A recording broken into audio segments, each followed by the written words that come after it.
Hello friends, welcome to my Shali's recipes. இப்போ நம்ம ஷாலிஸ் ரெசிபீஸில் பார்க்க போகிற ஒரு சூப்பரான ஸ்வீட் பார்த்தீங்கன்னா பாயசம் தான் ஃப்ரெண்ட்ஸ் பண்ண போகிறோம். பருப்பு பாயசம்னா நம்ம எல்லாருக்குமே ரொம்ப பிடிக்கும். அதை எப்படி இன்னும் கொஞ்சம் டேஸ்ட்டாக பண்ணலான்னு இந்த வீடியோவில் நம்ம பார்க்கலாம். வாங்க இப்போ வீடியோக்குள்ளே போகலாம். இதுக்கு முன்னாடி நம்ம சேனலில் நிறைய ஸ்வீட் ரெசிபீஸ் போட்டிருக்கேன், அதையும் போய் பாருங்கள். வாங்க இப்போ வீடியோக்குள்ளே போகலாம்.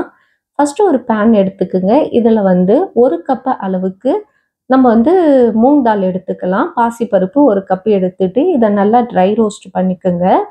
சும்மா லைட்டாக கலர் மாதிரி வந்தால் போதும், ரொம்ப கலர்லாம் மாறணும்னு அவசியம் இல்லை. நல்லா ஹீட் ஆச்சுனாலே போதும்.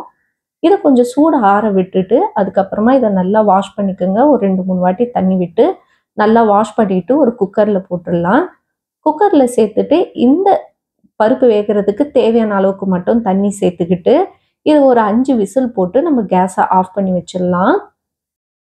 இந்த நேரத்தில் என்ன பண்ணிக்கலாம், ஒரு பேன் எடுத்துக்கோங்க. இதில் 3/4 கப் அளவுக்கு வெல்லம் எடுத்துக்கலாம். நம்ம வெல்லம் சேர்த்து செய்யும்போது ரொம்ப டேஸ்ட்டு நல்லாயிருக்கும். 3/4 கப் அளவுக்கு வெல்லம் சேர்த்துக்கிட்டு கொஞ்சமாக தண்ணி ஊற்றிக்கலாம். இந்த வெல்லம் கரையிறதுக்கு தான் தேவையான அளவுக்கு தண்ணி. நம்ம பாகுபாதெல்லாம் எதுவும் எடுக்க போகிறதில்ல. இந்த வெல்லத்தில் இருக்கிற மண் கல் இதெல்லாம் வடிகட்டி எடுக்கிறதுக்காக கொஞ்சமாக தண்ணி சேர்த்து இதை நல்லா கரைஞ்சோடனே அப்படியே தனியாக வச்சுருங்க. இப்போ பாருங்கள், நம்ம 5 விசில் போட்டு எடுத்துட்டோம். பருப்பும் நல்லா வெந்திருக்கு. இப்போ பருப்பு பார்த்தீங்கன்னா கை வச்சா நல்லா சாஃப்டாக இருக்கும். பார்க்குறதுக்கு முழுசாக இருக்க மாதிரி தான் இருக்கும். இப்போ நம்ம ரெடி பண்ண வெள்ளை தண்ணியை வடிகட்டி இதில் சேர்த்துக்கலாம். இப்போ தண்ணி கம்மியாக இருந்ததுன்னா இந்த பாயசத்துக்கு தேவையான அளவுக்கு கொஞ்சமாக தண்ணி சேர்த்துக்குங்க. இதை மிக்ஸ் பண்ணி விட்டுடலாம். ஒரு 5 நிமிஷத்துக்கு இது அப்படியே கொதிக்கட்டும்.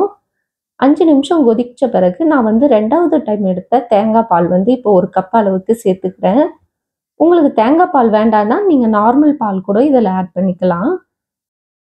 இப்போ தேங்காய் பால் சேர்த்துட்டு இதை நல்லா கொஞ்சம் கண்டினியூவாக மிக்ஸ் பண்ணிக்கிட்டே இருங்க. இது நல்லா கொதிக்க ஆரம்பிக்கட்டும். நல்லா இந்த மாதிரி கொதிக்க ஆரம்பித்தோடனே ஒரு 1/4 டீஸ்பூன் அளவுக்கு ஏலக்காய் பொடி சேர்த்துக்குங்க. கொஞ்சமாக ஒரு பிஞ்சு அளவுக்கு மட்டும் உப்பு சேர்த்துக்குங்க. சேர்த்துட்டு இதையும் நல்லா மிக்ஸ் பண்ணி விட்டுடலாம். இது பருப்புன்றதால அதிகமாக கீழே அப்படியே தங்கிடுச்சுன்னா அடிப்பிடிக்க ஆரம்பிச்சிடும். அதால தான் கொஞ்சம் மிக்ஸ் பண்ணிக்கிட்டே இருக்க சொல்கிறேன். அதுக்கப்புறமா இப்போ ஃபஸ்ட்டு எடுத்த பால் தேங்காய் பால் 1 கப் அளவுக்கு இப்போ சேர்த்துக்கலாம். சேர்த்துட்டு இதையும் சேர்த்து நல்லா கொதிக்க விடலாம். இது கொதிக்கிற நேரத்தில் ஒரு பேனில் நெய் எடுத்துக்குங்க. இது கூடவே நம்ம தேங்காய் வேணும்னா உங்களுக்கு விருப்பம் இருந்தால் தேங்காய் துருவி கூட நீங்கள் சேர்த்துக்கலாம். நான் இன்னைக்கு தேங்காய் சேர்க்கலை, தேங்காய் பால் சேர்த்துருக்கோம். அதனால் வயசானவங்களுக்குலாம் கொடுக்குறதால தேங்காய் துருவி சேர்த்துக்கல. உங்களுக்கு ஆப்ஷனல் தான், வேணும்னா நீங்கள் சேர்த்துக்கலாம். அதுக்கப்புறம் 2 டேபிள் ஸ்பூன் முந்திரியும் கொஞ்சம் திராட்சையும் நல்லா வறுத்துட்டு நெய்யில் இதை கொதிச்சிட்ருக்க பாயாசத்தில் சேர்த்துற வேண்டிதான். அவ்வளோதான். மிக்ஸ் பண்ணி விட்டுட்டு சூடாகவும் நம்ம இதை நல்லா குடிக்கிறதுக்கு அவ்வளோ நல்லாயிருக்கும். இல்லை ஃப்ரிட்ஜில் வச்சுட்டு நல்லா ஜில்லுனும் குடிக்கலாம். ஒரு சூப்பரான ட்ரெடிஷ்னலான ஒரு பருப்பு பாயாசம் ரெடி பண்ணிட்டோம். நீங்களும் கண்டிப்பாக இதை ட்ரை பண்ணி பாருங்கள். ரொம்ப அருமையாக இருக்கும். சிம்பிளாக செஞ்சிடலாம்.